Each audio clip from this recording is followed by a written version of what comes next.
இன்றைக்கு கர்த்தர் நம்மோடு கூட பேசும்படியாக தேர்ந்து கொண்ட வேத பகுதி பிரசங்கியின் புஸ்தகம் 7ஆம் அதிகாரம் அதனுடைய 8வது வசனத்தை சற்று படிக்க கேட்கிறேன். ஒரு காரியத்தின் துவக்கத்தை பார்க்கிலும் அதன் முடிவு நல்லது, பெருமை உள்ளவனை பார்க்கிலும் பொறுமை உள்ளவன் உத்தமன். ஒரு காரியத்தின் துவக்கத்தை பார்க்கிலும் அதன் முடிவு நல்லது. அந்த வார்த்தையோடு கூட முடிக்கிறேன். ஆண்டவராகிய தேவன் ஞானிகளில் ஞானியாகிய சலோமன் மூலம் இந்த சலோமன் நமக்கு சொல்லுகிற வார்த்தைகள் ஒரு துவக்கத்தை பார்க்கிலும் அதனுடைய முடிவு நல்லது. எத்தனை பேர் நம்புறீங்க அதை? ஆமென். யோபு அதை கொஞ்சம் வித்தியாசமாக சொல்லுகிறார். அதனுடைய 8ஆம் அதிகாரம் 7வது வசனத்தில் என்ன சொல்லுகிறது? உம்முடைய துவக்கம் அற்பமாய் இருந்தாலும் உம்முடைய முடிவு சம்பூர்ணம். யோபு சொல்லும்போது சொல்லுகிறான், ஆரம்பம் அற்பமாய் இருக்கும், முடிவு சம்பூர்ணமாய் இருக்கும். அல்லேலூயா.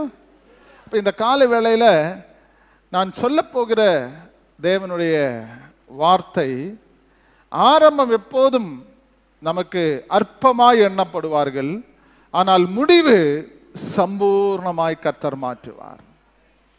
பிரசங்கி சொல்றார், ஒரு காரியத்தின் துவக்கம் அதனுடைய காரியங்கள் பார்க்கிலும் அதனுடைய முடிவு நல்லதாக இருக்கும். எத்தனை பேர் அதை நம்புறீங்க? அந்த வார்த்தை இன்னைக்கு உங்க கூட கர்த்தர் பேசுகிறார் என்ற எண்ணத்தோடு கூட நீங்க படிக்கணும். அப்போ ஒரு காரியத்தின் துவக்கத்தை பார்க்கிலும் ஒரு முடிவு அது அற்புதமாக இருக்கும் என்று தேவ சமூகத்தில் நாம் காணப்படணும். எப்போதும் அற்பமான ஆரம்பத்தை யாரால் அசட்டை பண்ண முடியும் என்று வேதத்தில் நம்ம படிக்கிறோம். சகரியாவின் புஸ்தகம் அதனுடைய 4ஆம் அதிகாரம் 10வது வசனத்தில் என்ன சொல்லுகிறது? அற்பமான ஆரம்பத்தின் நாளை யார் அசட்டை பண்ணலாம்? அற்பமான ஆரம்பத்தின் நாளை யாரால் அசட்டை பண்ணலாம்? இந்த வசனங்கள் எல்லாம் நான் முன்பே உங்களுக்கு சொல்லுகிறதுனுடைய காரணம் என்னன்னா, ஒரு தேவனுடைய பிள்ளையினுடைய ஆரம்பம் அற்பமாயிருக்கும். இப்ப நீங்களே உங்க மனதில் கொண்டு வாருங்கள். நீங்க உங்க வாழ்க்கை விசுவாசத்தில் தொடங்கின போது உங்களுடைய வாழ்க்கை எப்படி இருந்தது? இப்பொழுது உங்க வாழ்க்கை எப்படி இருக்கிறது? இனி நீங்க எப்படி இருக்க போறீங்க? இந்த 3 காரியங்கள் ஒரு தேவ பிள்ளை நல்ல உணர்வோடு கூட கவனிக்க வேண்டியது அவசியமா இருக்கிறது. நேற்றைய இருந்த நேரம் காரியங்கள், இப்பொழுது இருக்கிற காரியங்கள், நான் வரப்போகிற காரியங்கள், இதை 3 நீங்க பேலன்ஸ் பண்ணி பார்த்தா நம்முடைய நிலைமை என்னவென்று ஒரு தேவ பிள்ளைக்கு நல்லா புரிந்துவிடும். ஹல்லேலூயா. அதனால இன்னைக்கு நான் உங்களோடு கூட பேச போகிற தேவனுடைய வார்த்தை ஆரம்பத்தினுடைய முடிவு, ஆரம்பத்தில் இருக்கிறதான அந்த விசுவாசம். எபிரேயர் 12:1 சொல்லுகிறது, விசுவாசத்தை துவங்கினவரும் முடிக்கிறவருமாயிருக்கிற இயேசுவை நோக்கி உங்களுக்கு நியமித்திருக்கிற நோட்டத்தை நீங்க பொறுமையோடு கூட ஓடுங்க. ஹல்லேலூயா. அப்ப விசுவாசத்தை துவங்குறவர் அவர்தான், அந்த விசுவாசம் முடிக்கிறவரும் அவர்தான். இடைப்பட்ட நாட்களில் உங்க விசுவாசத்தை நீங்க காத்துக்கொள்ள வேண்டியது உங்களுடைய கடமையா இருக்கிறது. நீங்க யோசிச்சு பாருங்க, ஆரம்பத்தில் நீங்க ரட்சிக்கப்பட்ட நாட்களில் நீங்க வந்து ஆலயத்தில் வந்து கர்த்தரை துதிக்கிறதுல, ஆராதிக்கிறதுல, தேவனுக்காக கொடுக்கிறதுல, தேவனுக்காக உழைக்கிறதுல, தேவனுக்காக வைராக்கியமாய் ஆண்டவருக்கென்று பரிசுத்தமாய் எல்லாவற்றிலும் உண்மையாக உத்தமமாக ஞாயிற்றுக்கிழமை ஆராதனை என்று சொன்னால் அதே கரெக்ட் 5:30 மணிக்கு வந்து தேவனுடைய ஆலயத்தில் அமருகிறதும் ஆண்டவருடைய ஆவிக்குரிய காரியங்களில் அதிக பங்கு கொள்ளுகிறதும் இருந்த அந்த சூழ்நிலைகள் இப்ப இருக்கா என்று கேட்டால் பலருடைய வாழ்க்கையிலும் கேள்விக்குறியாகத்தான் வருகிறது. ஆரம்பத்தில் இருந்த அந்த தெய்வீக அன்பு, அந்த தெய்வீக உற்சாகம், அந்த தெய்வீக விடுதலை, அந்த தெய்வீக சந்தோஷம் இப்போ நமக்கு இருக்கான்னு கேட்டா அதுவும் நமக்கு ஒரு கொஸ்டினாகத்தான் காணப்படுகிறது. நீங்களே உங்களை நீங்கள் ஆராய்ந்து பாருங்கள். ரட்சிக்கப்பட்ட நாட்களிலே அற்பமாய் இருந்த நமக்கு சாப்பாட்டுக்கு குறை வந்தது, பிள்ளைகளுடைய படிப்பு ஃபீஸு கட்டுறதுக்கு குறைபட்டது, சரியான ஒரு வீடு கிடையாது, சரியான ஒரு வருமானம் கிடையாது, சரியான வஸ்திரம் கிடையாது, சரியான வண்டி வாகனம் கிடையாது, எல்லாத்திலும் நம்ம குறைபட்டவர்களாக இருந்தோம். ஆனா அன்றைக்கு நமக்கு இருந்த விசுவாசம், அன்றைக்கு நமக்கு இருந்த பரிசுத்த ஆவியானுடைய கைடன்ஸ், இன்றைக்கு நமக்கு எல்லாம் வந்த உடனே அதே ஆவியானவர், அதே சபை, அதே விசுவாச மக்கள், அதே போதகர், எல்லாரும் அதே தான் இருக்கிறார்கள். ஆனா நமக்குள் வந்திருக்கிற மாற்றங்கள் என்ன என்பதை ஆலோசிக்கக்கூடிய ஒரு செய்தியாக இந்த வார்த்தையை நீங்கள் எடுத்துக்கொள்ள வேண்டும் என்பதை ஆவியானவர் இந்த நாளிலே நமக்கு சொல்லுகிறார். ஆனபடினாலே ஆரம்பத்தில் கொண்டிருக்கிற அந்த நம்பிக்கை, அந்த விசுவாசம், அந்த பற்றுதல், அந்த பரிசுத்தம் இன்றைக்கு நம்ம கடைபிடிக்காதபடினால பல காரியங்கள் நம்முடைய வாழ்க்கையில தடைபட்டு போனதை நாம் உணர்ந்திருக்கிறோம். நாம் அதை எக்ஸ்பீரியன்ஸில், அனுபவத்தில் நம்ம கொண்டிருக்கிறோம். என்ன காரணம் கேட்டீங்கன்னா, நிறைய காரியங்கள் வேதத்தில் இருக்கிறது. அதுல ஒரு சில காரியங்களை மாத்திரம் ஆண்டவருடைய பிள்ளைகளே, ஆண்டவராகிய தேவன் இந்த நாளிலே சொல்லுகிறார், நம்மை எதற்கென்று அழைத்தாரோ அதுல நிலையா நிற்கணும். அல்லேலூயா. இயேசு சொல்லும் போது ஒரு வார்த்தை சொல்லி இருக்கிறார், கவனிங்க. யோவான் எழுதின சுவிசேஷம் 17ஆம் அதிகாரம் 4வது வசனத்திலே ஆண்டவராய் இயேசு ஒரு வார்த்தை சொல்லுகிறார், பூமியிலே நான் உம்மை மகிமைப்படுத்தினேன், பூமியிலே நான் உம்மை மகிமைப்படுத்தினேன், நான் செய்யும்படி நீர் எனக்கு நியமித்த கிரியை, நான் செய்யும்படி நீர் எனக்கு செய்த கிரியைகள் எல்லாம் செய்து முடித்தேன். இயேசு என்ன சொல்றாரு? அவர் எந்த காரியத்திற்காக வந்தாரோ அதை அவர் செய்து முடித்தார். ஹல்லேலூயா, ஹல்லேலூயா. எந்த நோக்கத்தோடு கூட இயேசு கிறிஸ்து இந்த பூமியில வந்தாரோ அதை ஆரம்பத்திலிருந்து கடைசி வரைக்கும் என்ன செய்தார்? கர்த்தர் சத்தமா சொல்லுங்க, அவர் அதை செய்து முடித்தார். நீங்க வேதத்தில் படிச்சு பாருங்க. இயேசு கடைசியாக இந்த யோவான் எழுதின சுவிசேஷம் 19ஆம் அதிகாரத்தினுடைய அந்த வசனத்தில் நீங்க படிச்சீங்கன்னா 30வது வசனம் சொல்லுகிறது, அந்த வார்த்தை தான் இயேசு கடைசியாக சொன்னார். என்ன சொன்னார்?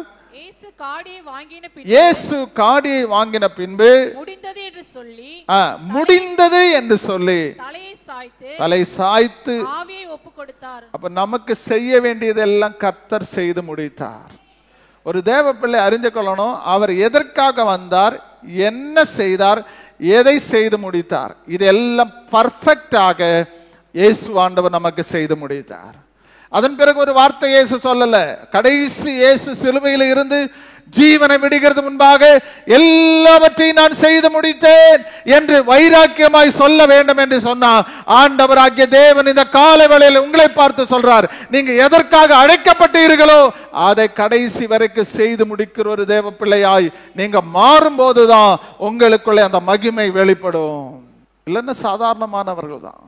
கொஞ்சம் வசதி வாய்ப்புகள் வரும்போது நம்முடைய சூழ்நிலைகள் மாறும், நம்முடைய பேச்சு மாறும், நம்முடைய நடை மாறும், நம்முடைய உடை மாறும். எல்லாத்துக்கும் நம்ம ஒரு மாற்றம். யாரு? கர்த்தர் மாற்றல, நம்ம மாறிட்டோம். நம்ம பல நேரத்தில் நாம் நம்மை மாற்றிக் கொள்ளுகிறோம். ஆனபடினாலே நமக்குள்ள என்ன நடக்கிறது என்று சொன்னா, நமக்கு கர்த்தர் நியமித்து செய்ய வேண்டிய பல நன்மைகளும் கையில கிடைக்காதபடி நமக்கு கை நழுவி போகிற சூழ்நிலையில தான் நாம் இருக்கிறோம். ஆரம்பம் நமக்கு அற்பமாய் இருந்தது. அன்றைக்கு நல்ல வைராக்கியம், விசுவாசம், பரிசுத்தம், ஜீவியம், ஜெபம், ஆராதனை, ஆலயத்தை குறித்த பற்றுதல் எல்லாம் நமக்கு இருந்தது. இப்ப எல்லாம் சால்வ் ஆயிருச்சு.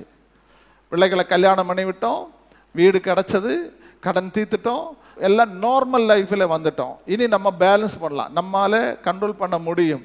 அந்த காலத்துல நம்மால கண்ட்ரோல் பண்ண முடியல. அப்ப எல்லாம் இயேசு தான். அந்த இயேசு தானே இப்போ நம்ம கூட இருக்கிறாரு. அதுல ஏதாவது சேஞ்ச் உண்டா? அதுல ஏதாவது மாற்று கருத்து உண்டா? வித்தியாசம் உண்டா? அதே ஆண்டவர் தானே இன்றைக்கு நம்மை நடத்துகிறார். அதே ஆண்டவர் தானே இன்றைக்கு நம்முடைய வலங்கரத்தை பிடிச்சிருக்கிறார். அவர் சொல்றாரு, மரண பரியந்த நான் உன்னை நடத்துவேன் என்று சொன்னாரே, அந்த மரண பரியந்த நம்மை நடத்துகிறவர் அவர் தானே. யோசேப்பு நல்ல ஒரு ஜெபிக்கிற ஒரு மனுஷன். அவன் எந்த ஒரு ஆலோசனை இருந்தாலும் அவனுடைய வாழ்க்கையில ஒரு நல்ல ஜபாவி இருந்தது. அந்த ஜபாவி அவனுக்குள்ள இருந்ததுனால நீங்க வேதத்தை எடுத்து படிச்சு பார்த்தீர்களானால் அந்த யோசேப்பாத்தை பற்றி நம்ம படிக்கும் போது அது ஸ்தோத்திரம் ஒரு வித்தியாசமான காரியங்கள். 2 நாளாகமும் 20ஆம் அதிகாரம் எடுத்து நேரம் இல்லை. ஆரம்பத்தில் அவன் வைராக்கியமாய் ஜெபிக்கிறான், நல்ல ஜெபிக்கிறான், சத்துருக்களை தோற்கடிக்கிறான். அதுபோல ஒரு ஜெபம் வேதத்தில் நம்ம பார்க்க முடியல. அதே அதிகாரத்தின் கடைசியில அவனுடைய சோத்திர சோர்வு, பின்மாற்ற வார்த்தைகள் எல்லாம் சற்று வித்தியாசமாக நிலையில போகிறது. ஆரம்பம் நல்லதா இருந்தது, ஆனா முடிவு ஒரு லெவல்ல போக முடியாம இன்னைக்கு தடை பண்ணி இருக்கிறது. நான் ஒன்னு சொல்லுகிறேன், நீங்க ஆரம்பத்தை காட்டிலும் உங்க முடிவு நல்லா இருக்கணும். நம்புறீங்களா? உங்க ஆரம்ப வாழ்க்கை கர்த்தர் மேல வச்சிருக்கிற அந்த விசுவாசத்தை காட்டிலும் நீங்க பெட்டியில போகிறதுக்கு முன்னாடி உங்க விசுவாச வாழ்க்கை டாப்பா இருக்கணும். அப்ப ஆரம்ப நாட்களை குறித்து நீங்க ஸ்தோத்திரம் நினைக்கவே வேண்டாம். அது செஞ்ச இது செஞ்ச. இன்னைக்கு என்னன்னா, நான் நல்ல ஜெபம் பண்ணேன், ஒரு காலத்துல நல்ல துதிச்சேன், நல்ல ஊழியம் செஞ்சேன், இப்போ அன்னைக்கு வச்சுட்டு இன்னைக்கு பேசுறாங்க, அன்னைக்கு செஞ்சதை இன்னைக்கு சொல்றாங்க. நான் அது செஞ்சேன், இது செஞ்சேன், தெருவா போய் கைப்பிரதி கொடுத்தேன். பல நேரத்துல என்னுடைய அனுபவத்தை நான் உங்ககிட்ட என்ன சொல்றேன்னு சொன்னா, அன்னைக்கு சொன்னதல்ல, இன்னைக்கும் அதை தொடர வேண்டும் என்றுதான் கர்த்தர் விரும்புகிறார். ஏதோ ஒரு சபையினுடைய போதகராய் இருக்கிறேன், இதோடு கூட திருப்திப்படுகிறது அல்ல. இன்னும் கர்த்தருக்காக இன்னும் வைராக்கியமாய் ஊழியம் செய்யணும், இன்னும் கர்த்தருக்காக உழைக்கணும், இன்னும் கர்த்தருக்காக கொடுக்கணும், இன்னும் கர்த்தருக்காக அதிகமா செலவழிக்கப்படணும் அப்படின்னு ஒரு எண்ணம், ஏக்கங்கள் நம்மளுக்குள்ள இருந்தா நம்ம வளர்ச்சி அடைவோம், நம்ம வளருவோம், நம்ம உயரவோம், நம்ம மேன்மை அடைவோம். அந்த எண்ணம் இல்லை. நான் ஒரு காலத்துல நல்ல கர்த்தருக்காக செஞ்ச அது போதும் நீங்க திருப்தி பெற்று இருந்தா இதற்கு மேல ஒரு ஆசீர்வாதம் நீங்க உங்க கண்ணால நீங்க பார்க்க முடியாது. அப்ப ஆவிக்குரிய வாழ்க்கை பொறுத்த வரைக்கும் ஆரம்ப அற்பமாய் இருந்த நாட்களை அசட்டை பண்ணாமல் அந்த ஆண்டவர் தான் இன்னைக்கு என்ன நடத்துறார். உங்களை அழைத்த தேவன் எப்ப வரைக்கும்? மரண பரியந்தம் உங்களை நடத்துகிறவர். ஹல்லேலூயா. அப்ப பாதியில வந்த விசுவாசம் அல்ல இது. உங்களுடைய விசுவாசத்தை துவங்கினவரும் அவர்தான், உங்க விசுவாசத்தை முடிக்கிறவரும் அவர்தான். அப்போ பவுல் அப்போஸ்தலன் இதை கொஞ்சம் வித்தியாசமாக சோதரம் 2 தீமோத்தேயு நிருபத்தில் 6ஆம் அதிகாரத்தில் எழுதப்பட்டிருக்கிற வார்த்தைகள் என்ன? நான் நல்ல போராட்டத்தை போராடினேன், விசுவாசத்தை காத்து கொண்டேன், என்னுடைய ஓட்டத்தை நான் முடித்தேன். அவன் பினிஷிங் பாயிண்ட் எப்போதும் ஒரு விசுவாசிக்கு ஒரு மேன்மையா மாறணும். ஹல்லேலூயா. எத்தனை பேர் நம்புறீங்க அதை? உங்க பினிஷிங் ரொம்ப நல்லா முடிக்கணும். உங்க ஓட்டம் கடைசியில போய் பினிஷிங் பாயிண்ட் அநேகர் கோட்டை விட்டுருவாங்க. தினகரன் ஐயா அடிக்கடி பாடுகிற, நானும் சொல்லுகிற பாடுகிற பாடல் உண்டு, என்ன ஓட்டம் தொடங்கின பேரதிகம். அப்போ துவக்கம் எப்படி நம்ம தொடங்கின நேரத்தில் இருந்த விசுவாசம், பற்றுதல், வைராக்கியம், பரிசுத்தம், ஆவிக்குரிய தாழ்மை, இதெல்லாம் நம்முடைய வாழ்க்கையில தொடர்ந்து கொண்டு இருக்கணும்னு கர்த்தர் விரும்புகிறார். அந்த அற்பமான ஆரம்பத்தை யாரால் அசட்டை பண்ண முடியும் என்று இங்கே கேட்கும் போது சொல்றாரு. அதனால தான் ஒருத்தரை நீங்க அற்பமா எண்ணக்கூடாது. நீங்க வேதத்துல ஸ்தோத்திரம் படிக்கும் போது ஸ்தோத்திரம் தாவீது ஒரு முறை இப்படியாக சொல்லுகிறான். 1 சாமுவேலின் புஸ்தகம் 18ஆம் அதிகாரம் அதனுடைய 23வது வசனத்தை நீங்கள் படிக்கும் போது என்ன சொல்லுகிறது? சவுலினுடைய ஊழியக்காரன் இந்த வார்த்தைகளை தாவீதின் செவிகள் கேட்க பேசினார்கள். தாவீது செவிகள் கேட்க பேசினார்கள். அப்பொழுது தாவீது நான் ராஜாவுக்கு மருமகனாக லேசான காரியமா நான் எளியவனும் அற்பமா எண்ணப்பட்டவனுமா இருக்கிறேன். நான் யாரா இருக்கிறேன்? சொந்த வீட்டுல கனம் இல்ல, என்னை யாரும் ஒரு சட்டே பண்ணல, ஆடுகள் பின்னாடி சுத்தி கொண்டிருந்த அற்பமா இருந்தானே. தேவ பிள்ளையே, நீங்க எந்த அளவுக்கு தேவ சமூகத்துல தாழ்த்துகிறீர்களோ அந்த அளவுக்கு கர்த்தர் உங்களுக்கு உயர்வை கர்த்தர் கொடுப்பார். ஹல்லேலூயா. இன்றைக்கு கர்த்தர் இங்கே தாவீது இங்கே சொல்றார், நான் என் குடும்பம் எப்படி அற்பமானவன், யாரு என்ன ஒரு பொருட்டா எண்ணுகிறது இல்ல. ஆரம்பத்தில் அப்படிதான் இருந்தாரு. அவரை தான் தேசத்தின் ராஜாவாக, இஸ்ரவேல் தேசம் சமஸ்த இஸ்ரவேலுக்கும் ராஜாவாக தாவீதை மாற்று. அற்பமா எண்ணப்பட்டவர்களை அதை போக போக கர்த்தரோடு உள்ள வைராக்கியம், விசுவாசம், பற்றுதல் எல்லாம் இருக்கும்போது கர்த்தர் அவனை உயர்ந்த நிலையில கர்த்தர் கொண்டு போவார். அவனுடைய முடிவு எப்படி இருக்கும்? சம்பூர்ணமாய் இருக்கும். ஹல்லேலூயா. எல்லாவற்றையும் தேவ பிள்ளைகள் நல்லா புரிஞ்சுக்கணும். ஏதோ வந்தோம் போனோம், ஆலயத்துக்கு வந்தோம் போனோம் என்று நின்று விடாதபடி உங்க பர்சனல் லைஃப்ல கர்த்தருமாய் இருக்கிற என்கவுண்டர், ஆண்டவருமாய் இருக்கிற ஸ்தோத்திர ஐக்கியம் சரியாக கடைபிடிக்கணும். அவர்கள் தான் நாளுக்கு நாள் விருத்தி அடைவான். அதனால தான் பைபிள்ல சொல்லப்பட்டிருக்கிறது, அந்த அற்பமாய் எண்ணப்பட்ட தாவீதோடு கூட கர்த்தர் இருந்தான். அவன் நாளுக்கு நாள் அவன் பெரியவனாய் மாறினான். ஒரு நாள் 2 நாள் நடந்ததல்ல. அவன் கர்த்தரோடு உள்ள ஐக்கியத்துல, விசுவாசத்துல, வைராக்கியத்துல உறுதியாய் நின்றதனால் அவன் நாளுக்கு நாள் அவனுடைய வாழ்க்கையில பெரிய காரியங்களை கர்த்தர் சாதனையாய் மாற்றினார். அல்லேலூயா. இன்றைக்கு காலை வேளையில வந்திருக்கிற தேவ பிள்ளையே, ஒருபோதும் யோசேப்பாத்தினுடைய துவக்கம் நல்லா இருந்தது, ஆனால் முடிவு சரியாக போயிட்டது. 2வது, சாலமோனுடைய ஆட்சி நாட்கள் முடிஞ்ச உடனே ராஜ்யம் 2ஆக பிரிந்தது. 10 கோத்திரம் ரெகபியாமின் இடத்திலும் 2 கோத்திரம் யெரொபெயாமின் இடத்திலும் போய்விட்டது. யெரொபெயாம் 2 கோத்திரம் வச்சு, ஆண்டவரே எனக்கு கொடுத்த இந்த 2 கோத்திரத்தை மேய்க்கிறதற்கு நல்ல ஞானத்தையும் புத்தியும் கிருபையும் தாரும் என்று சொல்லி அவன் வேண்டுகிறான். ஆனா 10 கோத்திரம் கிடைச்ச ரெகொபெயாம் சொன்ன வார்த்தைகளை நீங்கள் அந்த ஸ்தோத்திரம் அதனுடைய 2 நாளாகமத்தின் புத்தகம் 11ஆம் அதிகாரத்தில் நீங்கள் வாசித்தீர்களானால் அவனுடைய துவக்கம் நல்லாதா இருந்தது, தாழ்மையா இருந்தது. ஆண்டவரே ஸ்தோத்திரம், நீர் இந்த 10 கோத்திரத்தை என் கையில கொடுத்தீரே, ரொம்ப தாழ்மையா பேசுறான். ஆனா அந்த அதிகாரத்தின் முடிவு வரும்போது இந்த ரெகொபெயாம் பெருமை உள்ளவனாய் மாறினான். தாழ்மையாய் தொடங்கினான். சொல்லுங்க, துவக்கம் எப்படி இருந்தது? இன்னைக்கு கர்த்தருடைய பிள்ளைகளை கொஞ்சம் நிதானித்து பாருங்க. துவக்கம் எப்படி இருந்தது? தாழ்மை. ரெகொபெயாம் ரொம்ப தாழ்த்தான். 10 கோத்திரத்தை என் கையில கொடுக்கிறது நான் எம்மாத்திரம். 2 கோத்திரத்தை கொடுத்தவனை அற்பமா இவன் எண்ணுகிறான். உனக்கு திறமை இல்லை, உனக்கு அதுக்கேற்றதான ஞானம் இல்லை, அதனால தான் உனக்கு 2 கோத்திரம் மாறிடுச்சு. ஆனா ரெகொபெயாம் என்ன சொல்றாரு? எங்கிட்ட 10 கோத்திரத்தை என்ன நம்பி கொடுத்திருக்கிறாரு, என்ன எவ்வளவு நல்லவர் ஆண்டவரே.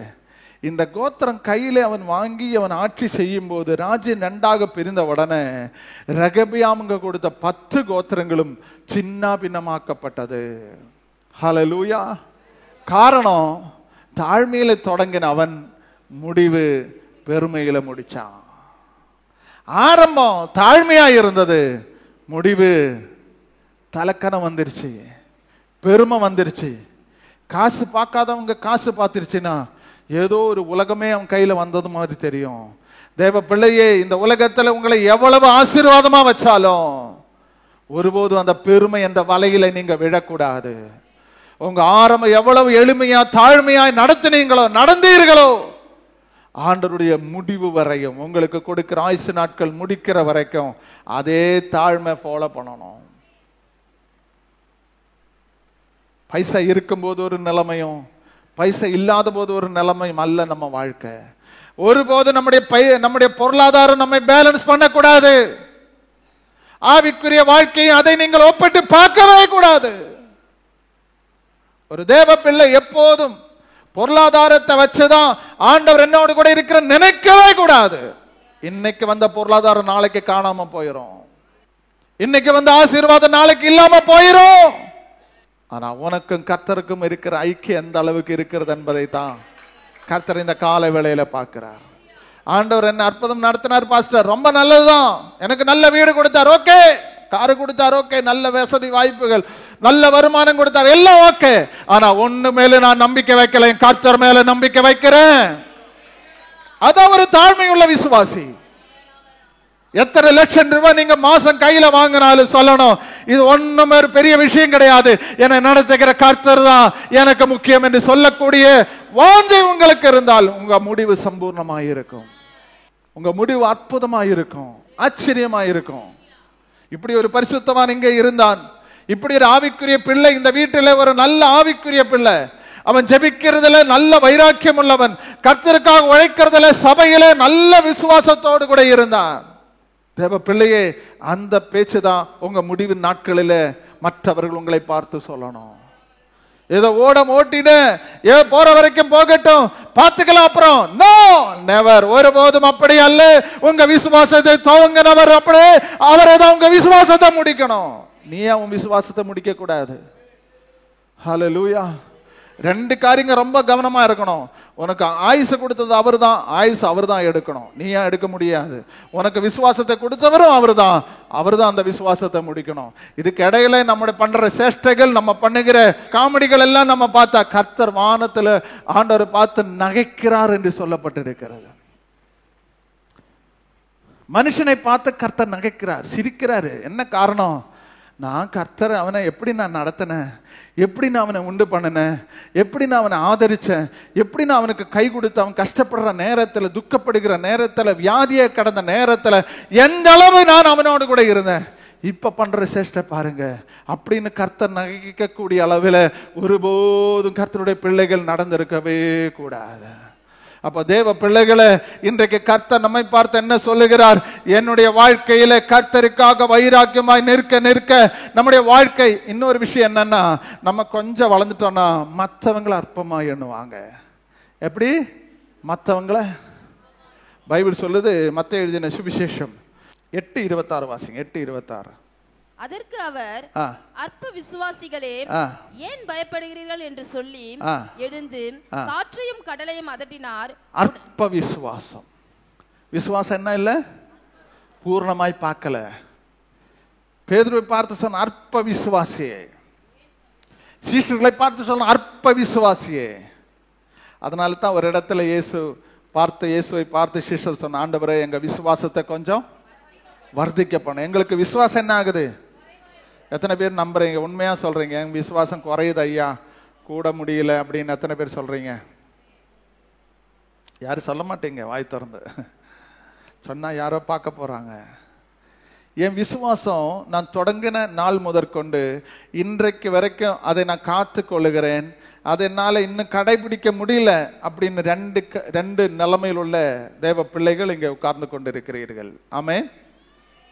ஆரம்பத்தில் கர்த்தரை ஏற்றுக்கொண்ட அந்த நாள் நீங்க கொஞ்சம் நினைவுக்கு கொண்டு வாங்க.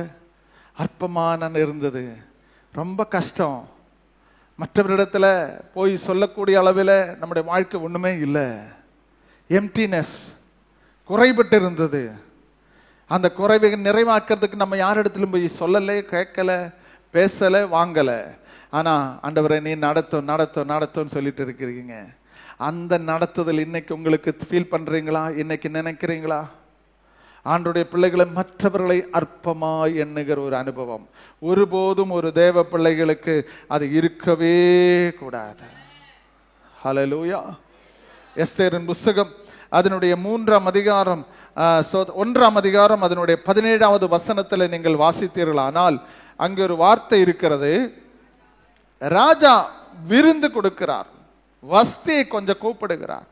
அவள் என்ன நினைக்கிறாள்? அதை கொஞ்சம் படிங்க. ராஜாவாகிய அகஸ்வேரு ராஜா ஸ்திரீயாகிய வஸ்தியை தமக்கு முன்பாக அழைத்து வர சொன்னபோது அவள் வரமாட்டோம் என்கிற செய்தி எல்லா ஸ்திரீகளுக்கும் பிரசித்தமானால் அவர்களும் தங்கள் புருஷரை தங்கள் பார்வையில் அற்பமா எண்ணுவார்கள். அற்பமா எண்ணிட்டாங்க. சொந்த புருஷனை வஸ்தி அற்பமா எண்ணதுனால அந்த ராஜாத்தி என்ற பதவியின் பட்டம் மாறி ஒன்றுக்குமே தகுதி இல்லாத எஸ்தருக்கு கர்த்தர் கரம் பிடித்தார். ஆமீன் சொல்ல மாட்டீங்களா? கன்னி மாடத்துல இருந்த எந்த ஒரு தகுதியும் இல்லாத, பேக்ரவுண்ட் இல்லாத, சொந்த பெரியப்பாவினால வளர்க்கப்பட்ட, மோர்தேக்காயினால வளர்க்கப்பட்ட எஸ்தர் அந்த பட்டத்தை இளவரசியாக கர்த்தர் மாற்றினார். அவளுடைய ஆரம்பம் அற்பமாய் இருந்தது, ஆனா முடிவு சம்பூர்ணமாய் இருந்தது. இன்றைக்கு வஸ்தியா இருந்தவள் தன்னுடைய புருஷனை அற்பமாய் எண்ணினாள். அகேசூர் ராஜா என்று கூட பார்க்காம, இன்னைக்கு நல்ல புரிஞ்சு கொள்ளுங்க, உங்களை விட படிப்பு குறைவா இருக்கலாம், உங்களை விட அழகு குறைவா இருக்கலாம், உங்களை விட டேலண்ட் குறைவா இருக்கலாம், உங்களை விட பேக்ரவுண்ட் குறைவா இருந்தாலும் ஒரு புருஷனை யார் எந்த ஒரு ஸ்திரீ அற்பமா எண்ணுகிறார்களோ அவர்கள் தாழ்த்தப்பட்டு போவார்கள், அவர்கள் உயரவே முடியாது. ஒருபோதும் தன் புருஷனை அற்பமா எண்ணாதிருங்கள். அதே போல சகோதரர்களே, ஸ்தோத்திர சபை விசுவாச மக்களை உங்களிடத்தில் சொல்லுகிறேன், உங்க மனைவியை நீங்கள் அற்பமா எண்ணாதிருங்க.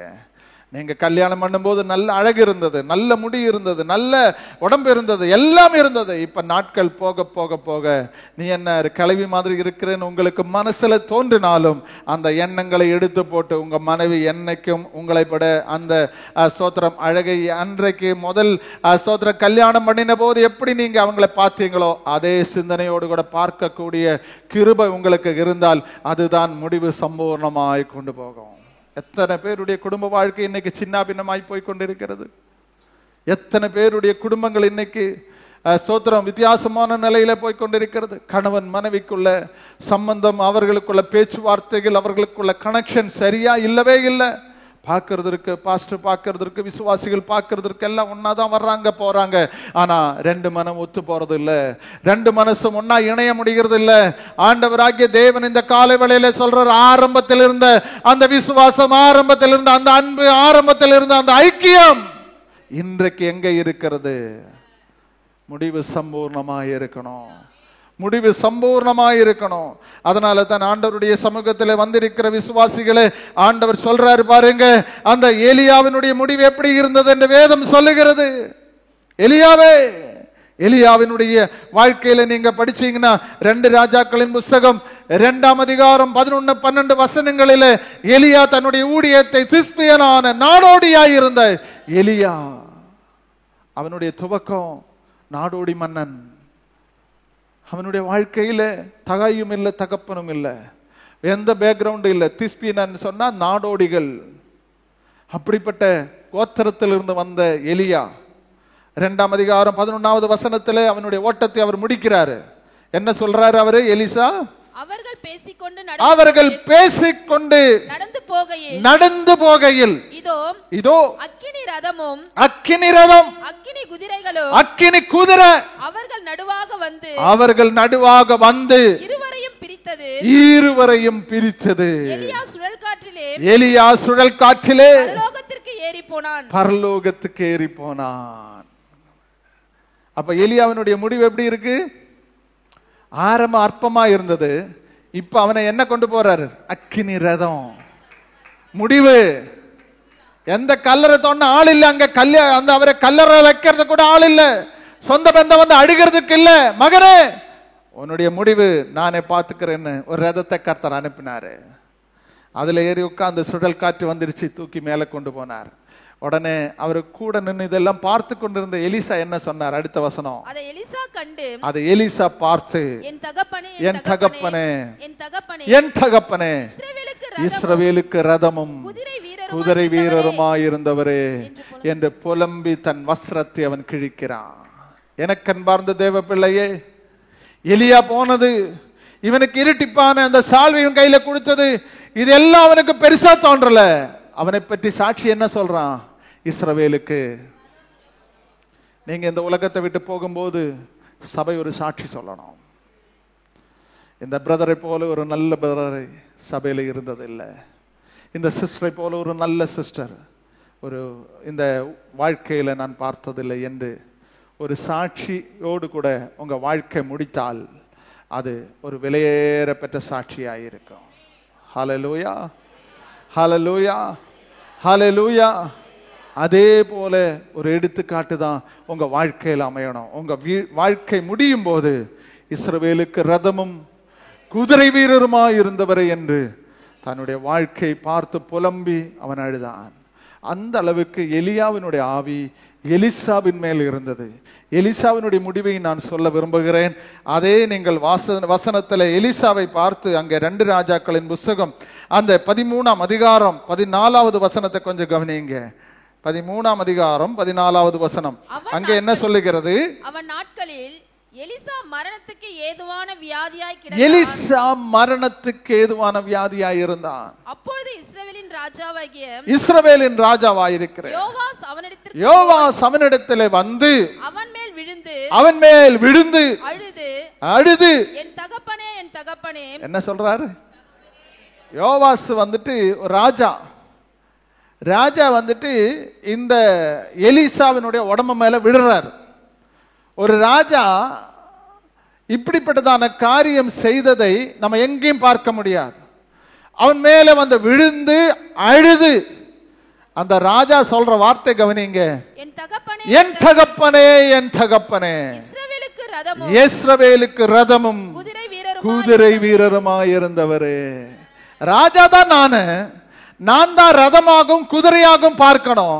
ஆனா இந்த ராஜா இவனை பார்த்து என்ன சொல்றாரு? சத்தமா சொல்லுங்க. யோவாப் தான் ராஜா பிரதர். அவன் தான் அந்த தேசத்துக்கு அதிபதி. அவன் சொல்றதுபடிதான் ஜனங்கள் நடக்கணும். ஆனா எலிசாவின் மேல் விழுந்து சொன்ன வார்த்தைகள் என்ன? இஸ்ரவேலுக்கு ரதமும். அப்ப எலியா எப்படி தன் ஓட்டத்தை முடித்தானோ அதே போல விசுவாச வாழ்க்கையின் ஓட்டத்தை எலிசாவும் முடித்தான். அதற்கு பின்னாடி வருகிற அடுத்த நபர் யாருன்னு கேட்டீங்கன்னா, மூணாவது தரம் வருகிறது கேயசி. கேயசி பற்றி என்ன சொல்றோம்? அவன் எலியாவையும் எலிசாவை விட முந்தி இன்னும் வைராக்கியமாய் இருந்திருக்கணும். ஆனா என்ன பண்ணா? உலகத்தில் மேல் ஆசை வச்சு, பொருட்கள் மேல் ஆசை வச்சு, பணத்தின் மேல் ஆசை வச்சு அவன் வாழ்க்கையில நாகமானுடைய குஷ்டம் அவனை தொடர்ந்து பிடித்தது. அவனுடைய பிள்ளைகள் மேல் அந்த குஷ்டம் வந்தது. எனக்கு அன்பார்ந்த தேவ பிள்ளையே, ஆரம்பம் அற்பமாயிருந்தது எலியாவினுடைய முடிவு. ஆரம்பத்தில் முடிவு சம்பூர்ணமாயிருந்தது. எலிசாவினுடைய ஆரம்பம் அற்பமாயிருந்தது, முடிவு சம்பூர்ணமாயிருந்தது. ஆனால் அந்த கேகசி ஆரம்பம் ரொம்ப நல்லா இருந்தது, முடிவு வித்தியாசமாய் போய்விட்டது. எனக்கு அன்பார்ந்த தேவ பிள்ளை, ஆலயத்தில் வந்திருக்கிற உங்களை பார்த்து கர்த்தர் சொல்றாரு, உங்க ஆரம்பத்தை காட்டிலும் உங்க முடிவு நல்லா இருக்கணும். முன்பெல்லாம் சபையோடு கூட நல்ல பற்றுதல், நல்ல ஐக்கியம், பாஸ்டர் இடத்துல நல்ல பேச்சு, பாஸ்டர் இடத்துல ஒரு வாரம் பாஸ்டர் இடத்துல பேசலான்னாலும் ரொம்ப கஷ்டம். இப்ப பேச்சும் கிடையாது, மூச்சும் கிடையாது, போனும் கிடையாது, ஒண்ணும் கிடையாது. சுய காலில் நிற்க முடியும், தானா டிசிஷன் எடுக்க முடியும், தானாக தீர்மானம் பண்ண முடியும், எல்லாம் தானாக செயல்பட முடியும். அந்த ஒரு நம்பிக்கை வந்ததுனால அநேக இடைவெளிகள் காணப்படுகிறது. இதே போலதான் கர்த்தரிடத்திலும் நீங்களே நினைச்சு பாருங்க. ஆரம்ப நாட்கள்ல 1 மணி நேரம் 2 மணி நேரம் அசால்ட்டா ஜெபம் பண்ணுவீங்களே, இப்ப அந்த ஜெப வாழ்க்கை உங்களுக்கு இருக்கான்னு கேட்டா ஒரு கேள்விக்குறிதானே. ஆரம்ப நாட்களில ஆலயத்துக்கு வரணும்னா ஓடி வந்து முதல்ல வந்து உட்காருவீங்களே, முதல்ல வந்து பாய் போடுவாங்களே, ஒற்றை அடிக்கிறது இல்லை, அந்த வேலை செய்கிறது இல்லை, ஏதோ ஒரு வேலை செய்கிறது இல்லை, தீவிரம் காட்டுவீர்களே, அந்த தீவிரம் இப்ப இருக்கான்னு கேட்டா அதுவும் கேள்விக்குறிதான். வரணும். பாஸ்டர் என்ன நினைச்சிருப்பாரு? பாஸ்டர்மா ஏதாவது சொல்லுவாங்களே, என்ன வரல ஏது வரலன்னு ஏதாவது கூட சாக்கு போக்கு சொல்லணுமேன்னு சொல்லிட்டு கடமைக்காக வருகிற விசுவாசிகள் அல்ல இன்றைக்கு கர்த்தர் பார்க்கிறார். ஆண்டவர் ஆரம்பத்தில் உனக்கு கொடுத்த விசுவாசம், உனக்கு கொடுத்த அந்த ஆவிக்குரிய பலன் இன்றைக்கு உனக்கு இருக்கா என்று கேட்டா நீங்க தான் நிதானித்து பார்க்க வேண்டியதா இருக்கிறது. நீங்க தான் அதை உணர்வோடு கூட அறிந்து கொள்ள வேண்டியதா இருக்கிறது. அதனாலதான் ஆண்டவராகிய தேவன் இந்த நாளிலே ஸ்தோத்திரம், தேவனுடைய சமூகத்தில் வந்திருக்கிற தேவ பிள்ளையே, ஆண்டவர் இன்றைக்கு உங்களை பார்த்து சொல்றாரு, லோத்தினுடைய துவக்கம் நல்லா இருந்தது. லோத்தே கர்த்தரின் தோட்டம் போல இருந்தது சோதோம் கோமோரா. லோத்து பார்க்கிறான், ஆண்டவரே ஸ்தோத்திரம், ஆபிரகாம் சாய்ஸ் கொடுத்தா, நீ வடக்கே போனா நான் தெற்கே போறேன், நான் தெற்கே போனா நீ வடக்கே போ என்று ஸ்தோத்திரம் லோத்தை பார்த்து சொன்னார். சாய்ஸ் லோத்துக்கு விட்டு கொடுத்துச்சு.